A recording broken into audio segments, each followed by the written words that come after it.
How does one prevent oneself becoming morally superior? So say someone is an ethical vegan and they do it because they're pro animal rights, and they're sitting with someone who's eating a chicken sandwich and they're loving it. They're going, oh my God, I love this chicken. Oh, why won't you eat it? And you're sitting there going, because I'm so ethical.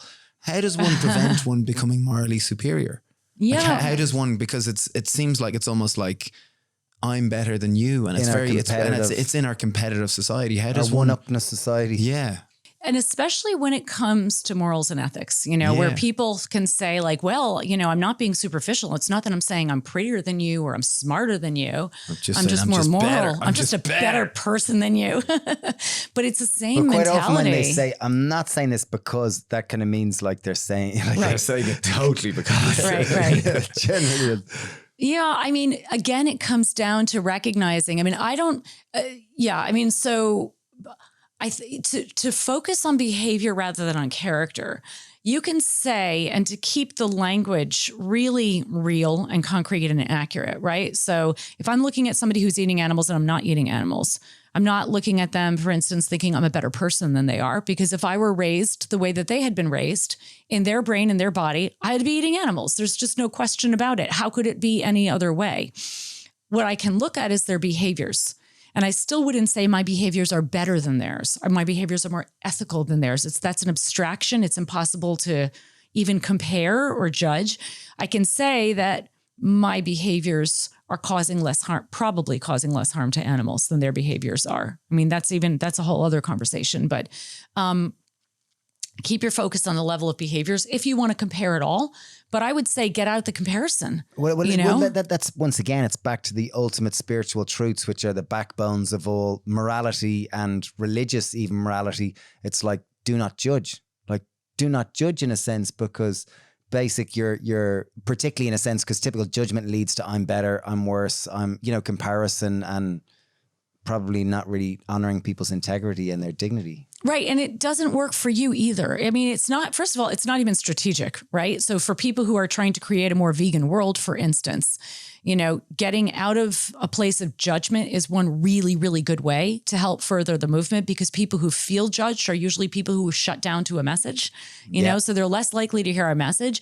Having said that, I do want to honor the fact that judging is normal. And it's inevitable. And we do it until we get to a point, where, I don't know, we're enlightened or something. We've broken out of the ego. It's just really a matter of degree.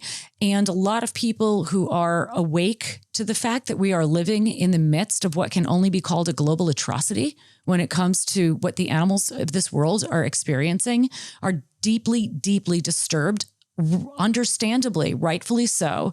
Many of whom are traumatized by what they've seen and feel an incredible, sense of urgency around the message that they're trying to communicate, which is commendable and also understandable, and dysregulated, which is understandable. So I want to honor the fact that, I don't want the perfect to be the enemy of the good here, and to give vegans one more thing to feel like they have to do better, and don't be judgmental. Thou shalt not judge. Don't be judged. Recognize, you cannot wake up to the atrocity. There are many atrocities happening in the world right now. You cannot be awake to these atrocities and not get kind of messed up in the head once you do, to some degree. And it's going to affect you. And it takes a lot to be vegan in a non-vegan world. We are daily, our deepest sensibilities are offended. You walk out the door and you see a meat truck, and that to you is a truck of body parts driving down the street. This is what many people who are vegan have to live with every single day, and are doing the very best they can with this reality that they have been served. And at the same time, it serves all of us to step back from this place of judgment and contempt for people who are eating animals, and recognize, this is another reason that understanding carnism can be helpful. Recognize that good people can participate in harmful practices, and it doesn't make them bad people. It makes them people who have been deeply socialized and conditioned to act a certain way. And you may, like a listener, might be thinking, well, hey, I was born into this system and I stepped out of it. I saw earthlings and that was it. I never ate animals again. Well, I wish that were true for everybody, and it's not. people who stop eating animals immediately, or even who stop eating animals at all, they're often outliers. And we tend to assume that everybody operates the way that we do. And if not, they should.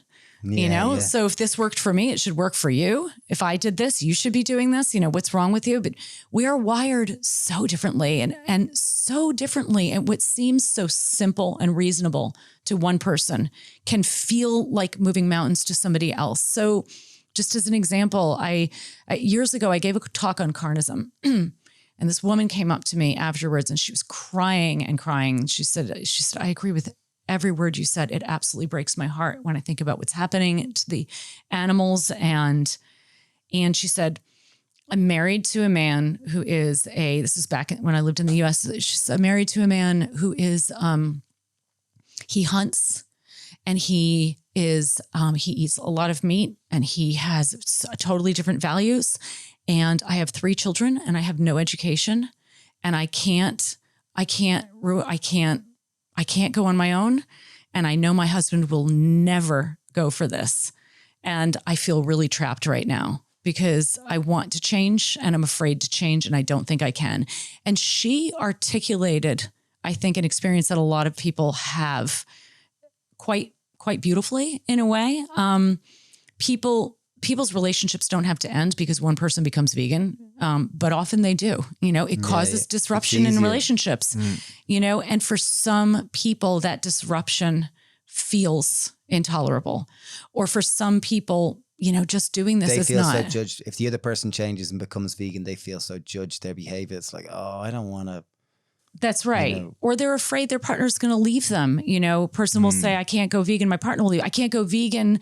My family will have a reaction. And some people are so uncomfortable with conflict, like deeply uncomfortable with conflict for so many different reasons that, they'd rather, I heard somebody describe this once in a book, I don't remember who, but they'd rather, this person wrote, people pleasers would rather walk barefoot across the North Pole than say no. Wow. Sometimes. And we're wired very differently. And this is why when we're talking about making changes like dietary change, I find that it's always helpful to ask people to be as vegan as possible, whatever that means to them. And then you create sort of safe parameters around it. But for people listening and thinking like, how do I stop judging?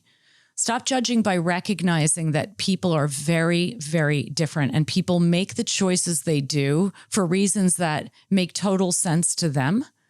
It doesn't make them bad people. And think about things that you do. Like, I don't like the word hypocrite. I don't even use the word hypocrite because I think it's something some construct we've created, but we all live with contradictions, So I'm sitting here talking to you about veganism and ending global injustice, and I'm wearing these little boots that I got from, I thought were cute. I think Deichmann's or something. And I think they came from China. They were probably made, they were made in China and then shipped to Germany and made in a factory. And I don't feel good about that. And I thought about it actually when I was buying shoes a few years ago. And I thought I should really buy used shoes. Oh, it's so hard to buy used vegan shoes. Oh, maybe I should wear vegan, like used leather. And I was like, okay. I'm not wearing shoes at all. Forget it. I'm going to go barefoot. Yeah, then there's the germs. So, we all live, we live with so many contradictions. And so one way also to kind of take away this judgmental edge from our own sort of like internal, our own experience is to just appreciate that we have inherited a mess. We haven't inherited a very messy world. We live in a very imperfect world. And what that means is that we have to make imperfect choices. We have to make different choices in this world than we would make if we lived in a perfect world. So maybe we have to feed our rescued cats meat because they can't tolerate the vegan cat food that we normally use, right? Well, in a perfect world, we wouldn't have rescued cats and we wouldn't have to choose to save one animal by contributing to the slaughter of another. But we all have to live with contradictions in our lives. And so the more we can appreciate this and practice that non-judgmentality to ourselves, our primary relationship is with ourselves, the more spacious we become. I like that. Here's a more spacious world. More what? I like that spacious. We become more spacious. We become less tight and narrow. And Yeah, we have more wiggle room Accepting. for the, our beauty. So often, again, we're trying to be worthy and, feel like we want to present this shiny, happy, perfect face to the world. And we just don't realize like we're all fallible, messed up human beings, and our beauty is in our messiness. That's what makes us unique. That's what gives us the depth. That's what makes us, able to be vulnerable. And when we can appreciate that our beauty is in our messiness, and not in spite of it, then we give ourselves a great gift, and we bring this gift to our relationships as well. Jeez, you're brilliant. I love it. I feel love very your message. I think inspired. I feel very inspired. I really do.